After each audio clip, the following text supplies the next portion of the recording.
The invitation arrived in a thick cream envelope, gold embossed with the image of a luxury yacht slicing through sapphire waters. Inside, elegant script announced the Parker family's annual summer cruise, an ostentatious display of success. I ran my fingers over the raised lettering, remembering last year's humiliation, when Marcus had forgotten to send me one. This year, they hadn't dared, not after the steps I'd taken. My name is Sarah Parker, and my family was about to learn what real success looked like.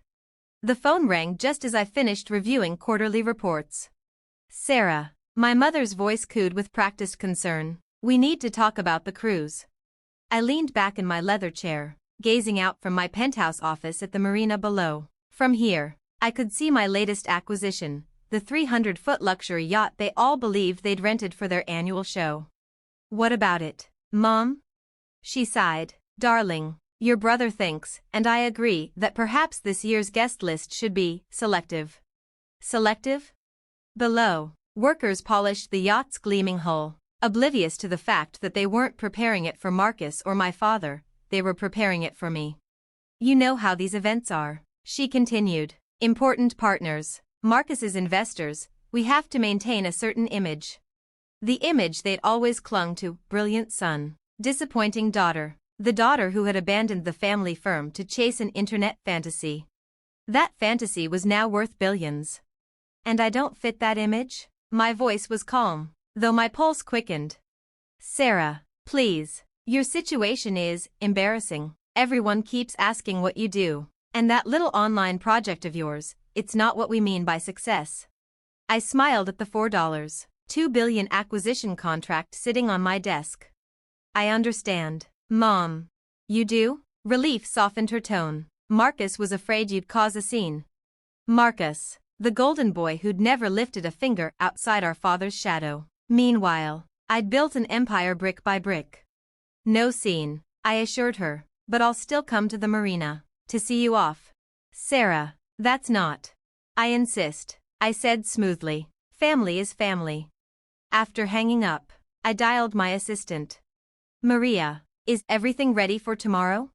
Yes, Miss Parker. The captain and crew have their instructions. A pause. You're certain you want to do it this way? I thought of every Christmas where Marcus's minor victories were toasted while my milestones went unnoticed. Every patronizing relative who offered to help me find real work. Absolutely, I said. The next morning, I arrived early, watching as my family's procession of leased luxury cars paraded into the marina. Marcus's Ferrari, Dad's Bentley, Mom's custom Range Rover, all for show. I stepped into the sunlight in simple linen trousers and a white blouse, no logos, no flash. Sarah, Marcus called, his voice laced with condescension. Came to see what success looks like? He swept his arm toward the Aurora, its pristine hull gleaming like polished bone. 6 decks, a helipad, every imaginable luxury. I knew, because I'd spent the winter having it customized. Something like that, I replied, smiling faintly.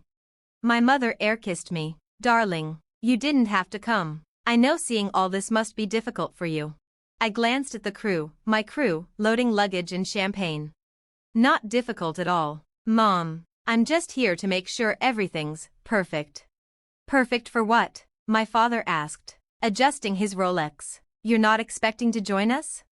Marcus's laugh rang out, drawing his friend's attention. This cruise is for successful people only. He smirked. No failures allowed. I caught the smirks flickering across Marcus's friends' faces. They all knew the story, the Parker family failure. The daughter who'd rejected a cushy job at daddy's firm to gamble on some mysterious tech company. Now, my mother patted Marcus's arm, her smile brittle. I'm sure Sarah understands. This is a networking cruise. We have standards to maintain. More guests began to arrive, sleek cars, expensive watches, eager faces, investors, partners, social climbers desperate to be seen on the Parker yacht. I recognized most of them from boardrooms and magazine covers, though they'd never recognized me. That anonymity had always been an advantage. Miss Parker, a voice called from the yacht. We're ready to begin boarding. My father frowned. That's odd. The captain should be addressing me. I arranged this rental. Did you? I asked lightly. Are you sure about that? Before he could answer, the captain himself descended the gangway, crisp uniform gleaming. Marcus strode forward, hand extended. "Captain, Marcus Parker." We spoke on the phone. The captain walked right past him and stopped in front of me. He saluted smartly. "Welcome aboard your yacht, Miss Parker. Everything is prepared according to your instructions." The dock fell silent. Even the seagulls seemed to hold their breath. "Your yacht?" My mother's voice was barely audible. I smiled and held up my phone, displaying a photo of me signing purchase papers 6 months earlier. "Did you really believe you could rent one of the most exclusive yachts in the world?" I asked sweetly. "The Aurora hasn't been available to rent since I bought it, along with the marina you're standing in." Marcus's tan drained to chalk. That can't be. This yacht is worth $180 million. I finished, not including the custom work. "Would you like to see the receipts?" The hush stretched until my father finally stepped forward, face red, voice low. "Now, Sarah," he said, adopting a conspiratorial tone, "let's be reasonable. If you've managed this level of success, we should talk about integrating your company into Parker Investments, strengthening the family legacy." I laughed softly. "Legacy? You mean the company you told me would collapse in a year? The business plan you dismissed as a childish fantasy, right before you offered me a job as Marcus's assistant?" Gasps rippled through the crowd. Marcus stared at his shoes. My mother's smile faltered. "What you didn't know," I continued, raising my voice so the guests could hear, "is that I'd already secured $50 million in venture funding before that meeting was over. While you were busy explaining why I would fail, I was busy proving you wrong." My mother blinked rapidly. "But, you work from that little office downtown." "That little office," I said, savoring the moment, "is the entire top floor of the Parker building, the building I bought last year. You might recall the sudden rent hike?" My father froze, the color draining from his face. The Parker building had been his crown jewel, until an anonymous owner forced him out. "You," he whispered. "Along with most of the prime commercial real estate in this city," I added smoothly. "Turns out I do know a thing or two about investments." Marcus finally looked up, forcing a smile. "Well, clearly we underestimated you, but now that we know the truth, we can work together. Think of the possibilities." "Oh, I have," I said, nodding toward the captain. He stepped forward and handed my father a thick folder. "What's this?" My father flipped it open, then froze. "Ownership transfer papers," I explained. "Parker Investments is collapsing under the weight of Marcus's reckless bets. Clients are pulling out, regulators are circling, and as of this morning," I tapped the folder, "the company doesn't belong to you anymore." Marcus's forced confidence evaporated. My father's face drained of color. "How do you know about that?" "I know everything," I said simply, "including the fact that you need a major cash injection by the end of the month to avoid bankruptcy. Lucky for you, I'm willing to buy Parker Investments at a very generous 30 cents on the dollar." The folder slipped from his hands, papers scattering across the dock. Mom scrambled to gather them, her diamonds catching the sun. "But that would mean," she stammered, "that I'd own everything." I finished. "The firm, the building, the Parker name in finance, everything you valued more than me." One of Marcus's friends cleared his throat nervously. "I should probably mention, I already work for Sarah." "Most of us do. Actually, she's been buying up firms across the city." A ripple of movement, guests subtly stepping closer to me, away from my family. The power shift was unmistakable. "Now," I said, "about this cruise." Time we reviewed the real passenger list. Maria, my assistant, stepped forward with fresh itineraries. "This isn't a pleasure cruise anymore," I continued. "It's a tech summit. 20 of the country's most innovative startups will be pitching their ideas on board. Real entrepreneurs, not trust fund babies." Marcus flushed a deep purple. "You can't do this. We invited these people." "Actually," one of his friends cut in, "we're here because Miss Parker invited us. Your father's firm isn't what it used to be." Mom sank onto a bench, posture finally collapsing. "All this time, you let us think you were a failure." I arched an eyebrow. "Yes. I wanted to see how far you'd go, how much you'd enjoy pushing me aside. Consider it a social experiment." "An experiment?" my father rasped. "You failed spectacularly." I turned to the captain. Please begin boarding the real guests. The Parker family will be taking the tender back to shore. The tender? Marcus blinked. The little boat, I said slowly, as though explaining to a child. The big ones are for people who earned them. As my guests boarded, I handed each family member an envelope. Inside, a single photo, them, caught on the dock at the moment of their downfall.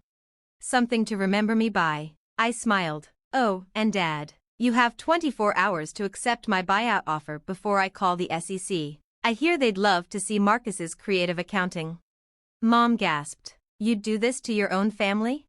Family? I looked each of them in the eye. Was it family when you excluded me from every celebration? When you mocked my dreams? When you called me a disappointment? Silence. My little internet thing, I added, just hit a $12 billion market cap, about 12 times what Parker Investments was worth before Marcus started embezzling. Marcus made a strangled sound. The yacht is leaving, I said, gesturing toward the tender. Your ride is waiting, unless you'd rather swim.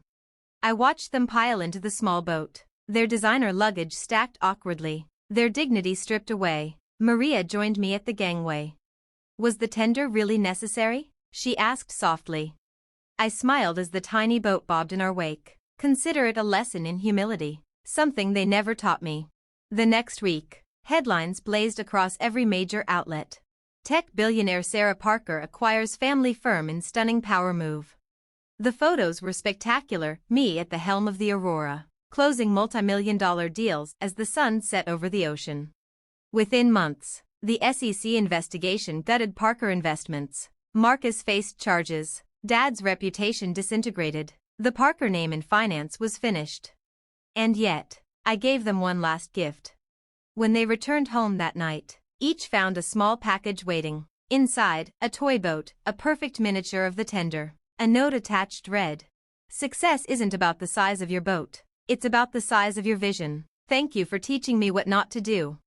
1 year later, I accepted another invitation, this time to a modest family dinner at a quiet restaurant. No yachts, no flashy cars, just humbled faces. Marcus approached me in an off-the-rack suit, his old bravado gone. "Sarah." "I'm sorry." "Sorry you underestimated me?" I asked. "Or sorry you lost everything because of it?" He had no answer. I stood, addressing the table. Success isn't about boats or family names. It's about vision, grit, and believing in yourself when no one else will. Remember that before you call someone a failure again. Outside, my phone buzzed. Parker Tech launches National Innovation Center. The attached photo showed my new project, a hub for dreamers told they'd never succeed. Because the best revenge isn't just proving them wrong, it's changing the entire game. As for Marcus, he works in my mailroom now, entry level, of course. No failures allowed.